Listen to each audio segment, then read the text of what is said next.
আমরা এখন একটু অনুশীলন করে নিই। আমরা এই নিচের ছকে দেওয়া উৎসবগুলোতে যেসব মিষ্টি জাতীয় খাবার হয় সেগুলোর নাম লিখি। বলো তো বন্ধুরা, ঈদ এবং শবে বরাতে কী কী মিষ্টি জাতীয় খাবার হয়? ঈদ এবং শবে বরাতে বন্ধুরা সেমাই এবং হালুয়া হয়। এবার বন্ধুরা আমরা একটু আগে কী পড়েছিলাম, পূজার দিনে কী রকমের মিষ্টি জাতীয় খাবার হয়?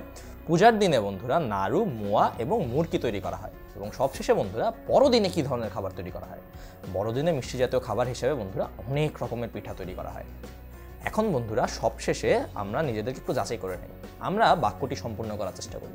আমাদের প্রধান খাবার কি কি ছিল বন্ধুরা? আমাদের প্রধান খাবার ছিল ভাত এবং মাছ। এর বাইরে বন্ধুরা আমরা কি কি খাবার খেতে জানি পছন্দ করতাম বন্ধুরা?